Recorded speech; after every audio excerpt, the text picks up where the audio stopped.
الشيطان الرجيم.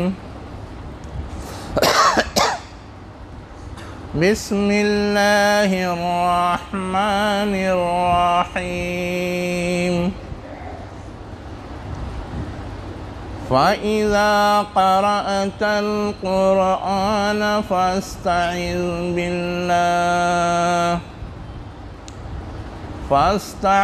بالله من الشيطان الرجيم. إنه ليس له سلطان على الذين آمنوا وعلى ربهم يتوكلون. إنما سلطانه على الذين يتولونه والذين هم به مشركون. صدق اللہ العلی العظیم. شروع اللہ کے نام سے جو انتہائی مہربان ہمیشہ رحم فرمانے والا ہے. پس جب تم قرآن پڑھو تو اللہ کی پناہ چاہو دھتکارے ہوئے شیطان سے. بے شک اسے ان پر اختیار نہیں ہے جو ایمان لائے اور جو اپنے رب پہ بھروسہ کرتے ہیں. اس کا اختیار تو ان لوگوں پہ چلتا ہے جو اسے اپنا ولی بناتے ہیں اور اللہ کے ساتھ شرک کرتے ہیں. یہ سورہ نحل کی 98 تا 100ویں آیات ہیں جو میں نے ابھی آپ کے سامنے پڑھی ہیں.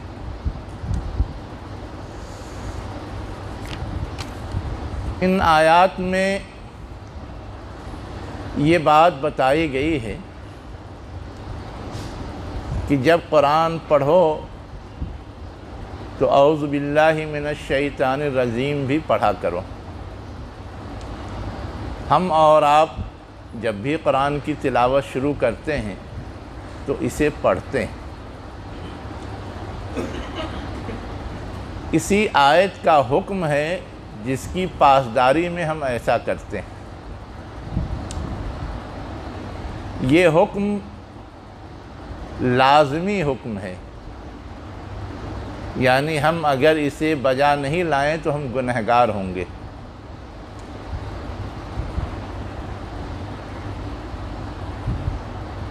کسی بھی مسلک کے ماننے والے ہوں، ہر ایک کے ہاں یہ چیز واجب ہے، چاہے وہ حنفی ہوں، چاہے وہ شافعی ہوں یا اور دوسرے مسالک کے ماننے والے ہوں.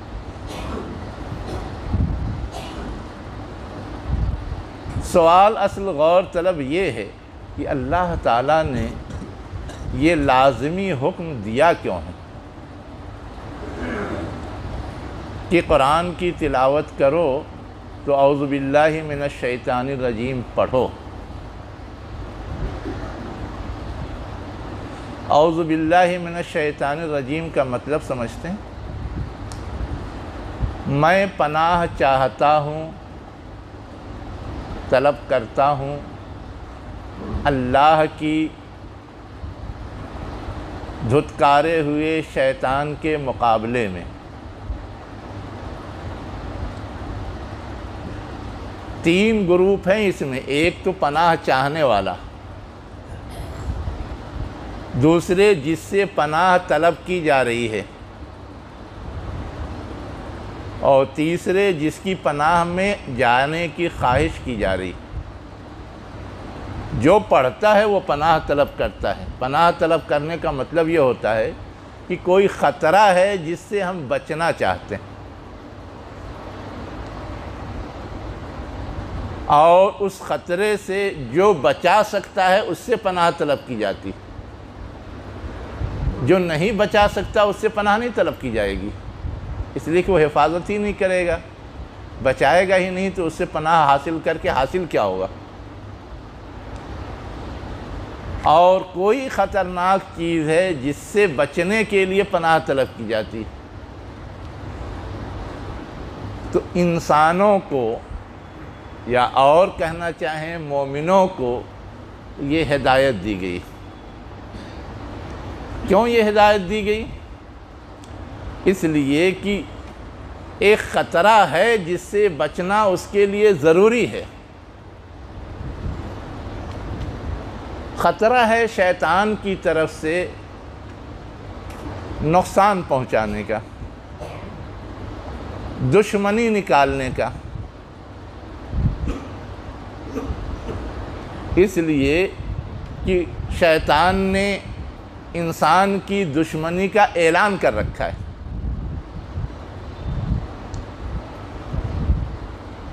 پہلے دن سے اعلان کر رکھا ہے، ڈکلیئرڈ دشمن ہے۔ ہمیں خطرہ دشمن کی طرف سے ہو تو وہ زیادہ خطرناک بات ہوتی ہے۔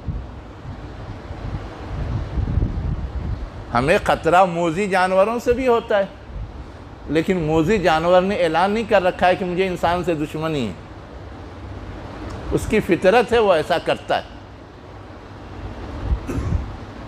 ہمیں اس سے بھی بچنے کی کوشش کرنی ہوتی ہے، لیکن شیطان کی بھی فطرت ہے کہ وہ انسان کو نقصان پہنچانا چاہتا ہے۔ بگڑی مخلوق ہے اور اس نے اعلان بھی کر رکھا ہے۔ پناہ کی ضرورت اس لیے بھی پڑتی ہے کہ شیطان جو ہمارا دشمن ہے، اس دشمن کی کچھ خاصیتیں ایسی ہیں کہ اس کی خطرناکی اور بڑھ جاتی ہے۔ ہمارا کوئی دشمن ہے، وہ ہتھیار لے کے ہمارے سامنے آ جائے تو ہم تو فوراً دیکھ لیں گے کہ یہ آیا ہے نقصان پہنچانے کے لیے، مقابلے کے لیے تیار ہو جائیں گے۔ لیکن شیطان کو ہم میں سے کون دیکھتا ہے؟ کیا ہمیں شیطان نظر آتا ہے؟ نہیں نظر آتا۔ اس کا مطلب یہ ہے کہ وہ کھلا دشمن کہا ضرور گیا ہے، اس لیے کہ اس نے ڈکلیئرڈ کر رکھا ہے، لیکن ہمیں نظر نہیں آتا۔ تو ایک طرح سے وہ چھپے دشمن کی طرح ہے۔ جیسے سامنے سانپ آ جائے تو ہم اسے مارنے کی کوشش کریں گے، لیکن چھپا ہوا ہو تو مارنے کی کوشش کر ہی نہیں سکتے۔ اسی لیے کہا جاتا ہے محاورے کی زبان میں، آستین کا سانپ سب سے زیادہ خطرناک ہوتا ہے، اس لیے کہ آستین میں چھپا ہوا، قریب بھی ہے اور چھپا ہوا بھی ہے۔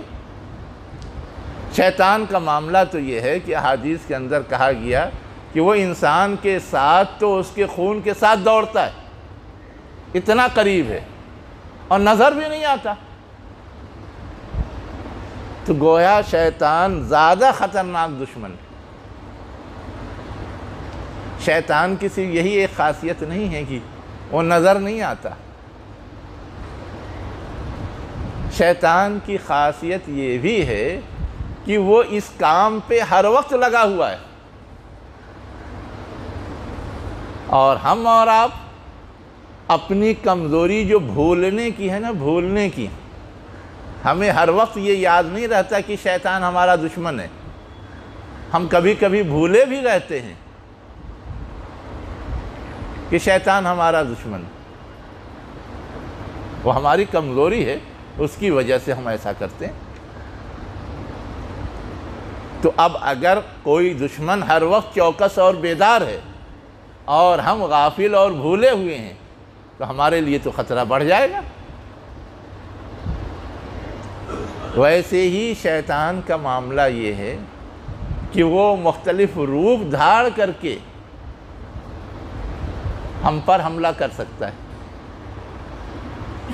اور ہم ایک کمزور مخلوق ہے، اس سے بچاؤ کی پوری صلاحیت نہیں رکھتے۔ ہم کمزور مخلوق ہیں کا مطلب یہ ہے کہ اللہ تعالیٰ نے ہم کو اور آپ کو دنیا میں آزمانے کے لیے بھیجا ہے، تو ہمارے ساتھ بہت ساری کمزوری لگا دی ہے تاکہ آزمائے۔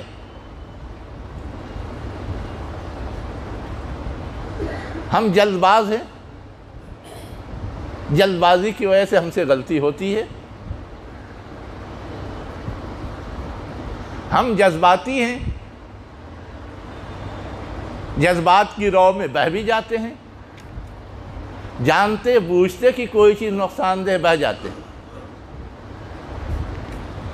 ہم سوچ اور فکر اور عقل کی صلاحیت رکھتے ہیں، لیکن یہ سوچ اور عقل کی صلاحیت بھی ایسی ہے کہ وہ صحیح رخ پہ بھی جا سکتی ہے، غلط رخ پہ بھی جا سکتی ہے۔ ہماری سوچ مثبت بھی ہو سکتی ہے، منفی بھی ہو سکتی ہے۔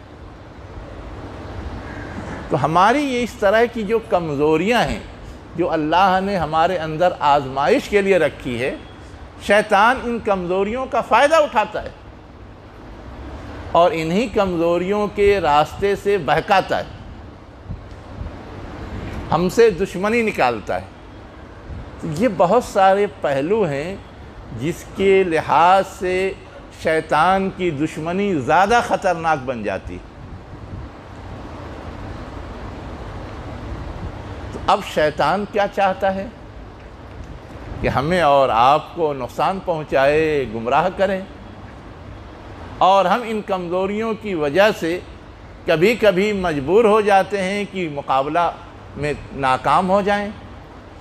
ایسی صورت میں اگر ہم ایسی ذات کا سہارا لے لیں، ایسے ذات کی مدد لے لیں جو شیطان پر بھی قدرت رکھتا ہے، جو کائنات کی ہر چیز پر قدرت رکھتا ہے، جس کے کنٹرول میں اور اختیار میں کائنات کی ہر چیز ہے، اور وہ ذات کون سی ہے؟ اللہ کی ذات ہے۔ اس لیے یہ سبق سکھایا گیا کہ اللہ کی پناہ حاصل کرو۔ اگر وہ پناہ حاصل ہو گئی تو تم شیطان کی طرف سے پہنچنے والے نقصان اور خطرے سے بچ سکتے ہو، تم اپنی حفاظت کر سکتے ہو، وہ چیز ممکن ہو سکتی ہے۔ اس لیے کہ اگر اللہ چاہ جائے اپنے پاور کا استعمال کرے تو ہم کوئی بھی چیز دنیا کی ناممکن نہیں رہ جاتی۔ اس لیے کہا گیا کہ اللہ کی پناہ لو، اس کے علاوہ اور کسی کے نہیں۔ کیا ولی، کیا عالم، کیا موکل، کیا جن، کیا اور دوسری مخلوقات، کسی کی نہیں۔ کیا وقت کا حکمراں، کیا کوئی بڑا آدمی، چاہے پیسے میں ہو چاہے طاقت میں ہو، کسی کی یہاں گارنٹی نہیں ہے، اس لیے کہ مخلوق ہونے کے ناطے سب کمزور ہیں۔ صرف اللہ تعالیٰ کی واحد ذات ہے جو کمزوری سے پاک ہے۔ اس لیے کہا گیا کہ صرف اللہ کی پناہ طلب کرو۔ ایک سوال اور کھڑا ہوتا ہے جو اس سے زیادہ عجیب و غریب ہے کہ اللہ تعالیٰ نے قرآن پڑھتے وقت یہ ہدایت کیوں دی کہ اللہ کی پناہ طلب کرو؟ اصل چیز یہ ہے کہ انسان کی سب سے بڑی ضرورت کیا ہے اس کی زندگی میں؟ ہم سمجھتے ہیں کہ ہوا ہے ضرورت، اس کے بغیر زندہ نہیں رہ سکتا۔ ہم سمجھتے ہیں کہ پانی ہے ضرورت، اس کے بغیر زندہ نہیں رہ سکتا۔ ہم سمجھتے ہیں کہ کھانے پینے کی چیزیں ہیں اس کی ضرورت، اس کے بغیر زندہ نہیں رہ سکتا۔ یقیناً یہ سب چیزیں ضروری ہیں، لیکن چاہے ہوا ہو، چاہے پانی ہو، چاہے کھانے پینے کی چیزیں ہوں، صرف دنیا کی زندگی کے لیے ضرورت ہے۔ لیکن دنیا اور دنیا کے بعد کی جو زندگی ہے، آخرت کی زندگی، دونوں میں وہ کامیاب ہو جائے، اس کے لیے اس سے زیادہ اہم چیز اللہ کی ہدایت، اللہ کی روشنی کی ضرورت ہے، جو قرآن کی شکل میں ہمیں اور آپ کو ملا ہے۔ اس قرآن کی نعمت سے ہم دنیا میں صحیح راستے پہ چل سکتے ہیں اور دنیا میں صحیح راستے پہ چل کر کے اپنی آخرت کو بھی کامیاب بنا سکتے ہیں۔ تو گویا ہمیں جن چیزوں کی ضرورت ہے اس میں ہوا، پانی، کھانے سے زیادہ اہم جو ہماری دونوں زندگی کو کامیاب بنانے والی ہے، وہ ہے اللہ کی کتاب قرآن۔ تو شیطان اس بات کی کوشش کرتا ہے کہ انسان کو قرآن سے تعلق قائم نہ کرنے دیں، اس کو دور رکھیں، اس کو ہدایت پانے ہی نہ دیں، اس لیے کہ قرآن سے اس کا تعلق اگر قائم ہوا تو اللہ سے بھی تعلق قائم ہو جائے گا، وہ پھر گمراہ نہیں ہوگا، وہ پھر بھٹکے گا نہیں، ہم اس سے دشمنی نہیں نکال سکیں گے۔ اس لیے وہ اس بات کی کوشش کرتا ہے کہ قرآن پڑھے ہی نہیں انسان، ایک مومن قرآن پڑھ کر کے وہ صحیح راستہ پائے ہی نہیں، وہ اللہ سے اپنے تعلق کو مضبوط کر ہی نہ سکے، اس لیے وہ اس طرح کی چیزوں میں زیادہ جد و جہد کرتا ہے، اس طرح کے موقع پر زیادہ کوشش کرتا ہے، اور اس طرح کی چیزوں کے لیے زیادہ بھٹکانے کی کوشش کرتا ہے۔ آپ نے کبھی سمجھنے کی کوشش کی؟ دنیا کی ہر کتاب ہم لوگ سمجھ کر کے پڑھنے کی کوشش کرتے ہیں، لیکن شیطان نے یہ خیال ڈال دیا کہ قرآن اللہ کی کتاب ہے، اس کو انسان کیسے سمجھ سکتا ہے؟ اس کو سمجھ کے پڑھنے کا کام تو صرف عالموں کا ہے، عام لوگوں کا نہیں ہے، اور ہم لوگ اسے مان بھی بیٹھے کہ ہمیں اسے سمجھ کر کے پڑھنے کی ضرورت نہیں ہے، بس پڑھتے رہیں ثواب مل جائے گا۔ یہ سوچ جو ڈالی یہ شیطانی سوچ ہے۔ میں اس بات کا انکار نہیں کر رہا ہوں کہ قرآن کی تلاوت سے ثواب نہیں ملتا، اللہ کا کلام ہے، کسی طرح اس سے ہمارا تعلق قائم ہو جائے اس کا اجر ملے گا، لیکن قرآن نازل کرنے کا جو اصل مقصد ہے وہ ہے ہدایت اور رہنمائی۔ ہم اللہ سے مانگتے ہیں اہدنا الصراط المستقیم، سیدھا راستہ دکھا دے ہم کو، تو اللہ نے قرآن نازل کیا، ذالک الکتاب لا ریب فیہ ھدی للمتقین، ہدایت نامہ ہے یہ۔ تو یہ جو ہدایت نامہ ہے ہم سمجھیں گے ہی نہیں تو کیسے پتہ چلے گا کہ سیدھا راستہ کیا ہے؟ اب یہ وسوسہ ڈال دیا اس نے، اور ہم اور آپ اس چکر میں پھنس گئے۔ شیطان نے وسوسہ ڈال دیا کہ قرآن کو سمجھنے کے لیے 17 علوم کا جاننا ضروری ہے۔ اب نہ ہم 17 علوم کبھی زندگی میں جانیں گے اور نہ کبھی قرآن کو پڑھیں گے، تو بالکل چھوڑ بیٹھے۔ کیا جس وقت قرآن نازل ہو رہا تھا صحابہ کرام پڑھتے تھے تو ہر صحابہ کرام کیا 17 علوم سے آگاہ تھے جن کی شرط لگاتے ہیں لوگ؟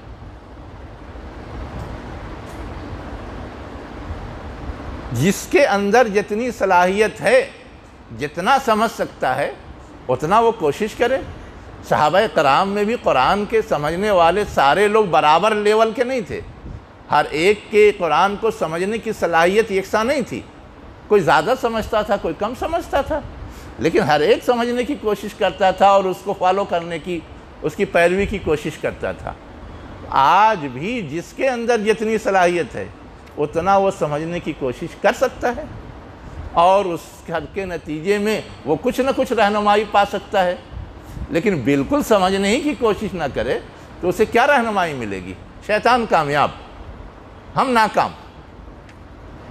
یہ وہ خاص پہلو ہے کہ ہماری زندگی کی جو سب سے بڑی ضرورت ہے، اس ضرورت سے ہم فائدہ اٹھا لیں، اور اس کی راہ میں شیطان جو کھلا دشمن ہے وہ روڑا نہ بننے پائے، اس لیے یہ ہدایت دی گئی، اس لیے یہ حکم دیا گیا ہے، اس لیے یہ لازم قرار دیا گیا ہے کہ ہم قرآن پڑھتے وقت اللہ کی پناہ حاصل کریں تاکہ وہ ہمیں قرآن کی ہدایت سے دور نہ کر سکے، اس سے بھٹکا نہ سکے۔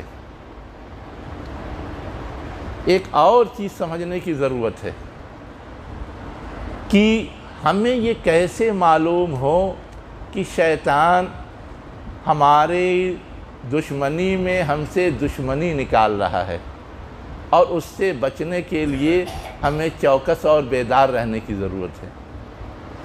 کیسے معلوم ہوگا؟ ایک پیمانہ سے ابھی میں اس وقت بتا رہا ہوں، ایک پیمانہ۔ جب ہم اور آپ یہ بات محسوس کریں کہ نیکی کے کام انجام دینے کی خواہش دل میں پیدا ہو رہی ہے، اس کا مطلب یہ ہے کہ ہمارا تعلق اللہ سے مضبوط ہے، شیطان اب کچھ نہیں بگاڑ سکتا۔ لیکن جب یہ احساس ہو کہ نیکی کے کام کرنے کے سلسلے میں ہم سست پڑ رہے ہیں، ٹال مٹول سے کام لے رہے ہیں، ہم غافل ہو رہے ہیں، اس کا مطلب یہ ہے کہ شیطان کامیاب ہو رہا ہے اور وہ ہمیں اللہ سے اور نیک کاموں سے دور کرنے میں سفل ہے۔ یہ مختصر سا پیمانہ سے سامنے رکھیے۔ اگر یہ احساس ہو کہ نیکی کے کام کے لیے دلچسپی نہیں پائی جا رہی، خواہش نہیں پائی جا رہی، تمنا اور آرزو دل میں نہیں پیدا ہو رہی ہے، اور ہم سستی کا شکار ہو رہے ہیں، ہم ٹال مٹول کا شکار ہو رہے ہیں، اس کا مطلب یہ ہے کہ شیطان کامیاب ہو رہا ہے۔ کیسے کامیاب ہوتا ہے؟ غور کیجئے۔ کچھ گناہ بڑے بڑے ہیں، کچھ گناہ چھوٹے چھوٹے ہیں، جسے ہم گناہ کبیرہ اور گناہ صغیرہ کہتے ہیں۔ اب شیطان ذہن میں یہ ڈالتا ہے کہ بڑے بڑے گناہ سے بچ جاؤ، چھوٹے چھوٹے گناہ سے نہیں بھی بچے تو کیا حرج ہے، وہ تو چھوٹا ہے، وہ تو اللہ تعالیٰ معاف کر دے گا۔ اللہ تعالیٰ غفور الرحیم ہے۔ جان بوجھ کے کوئی غلطی کرنا اور یہ توقع رکھنا کہ اللہ معاف کر دے گا، یہ تھوڑا نا اللہ تعالیٰ نے کہا ہے۔ غلطی سے کوئی غلطی ہو جائے، بھول سے کوئی غلطی ہو جائے، وہ معاف کر دے گا۔ جانی بوجھی تو چھوٹی غلطی بھی قابل گرفت ہے۔ یقیناً آگ جلاتی ہے، لیکن آگ کی چھوٹی سی چنگاری بھی ہوتی ہے، وہ بھی جلاتی ہے۔ بس آگ کا گولا ہو، بڑا الاؤ ہو، وہ جلدی جلا دے گی، اور چھوٹی چنگاری ہوگی وہ دیر سے جلائے گی، لیکن جلائے گی تو۔ اب شیطان نے کہہ دیا کہ وہ نہیں جلائے گی، اس سے کیا فرق پڑے گا؟ اتنا اللہ تعالیٰ نظر انداز کر دے گا۔ ہم دھڑلے سے چھوٹے چھوٹے گناہ کرنے لگیں، پتہ چلا کہ بڑے گناہ کے لیے بھی دیر سویر ہم آمادہ ہو جائیں گے، اور بڑے بڑے گناہ میں بھی مبتلا ہو جائیں گے۔ اس طرح شیطان کیا کرتا ہے؟ وسوسے ڈال کر کے، سجھا کر کے، بنا سنوا کر کے، خوشنمائی پیدا کر کے بہکانے کی کوشش کرتا ہے۔ کیا کیا ہم نے؟ ایک چھوٹے گناہ سے بچنے کو ٹالا، اس کو اہمیت نہیں دی، اس کے بارے میں فکر مند نہیں ہوئے، اس سے بچنے کے سلسلے میں سست پڑ گئے، پڑ جائیں گے خطرے میں۔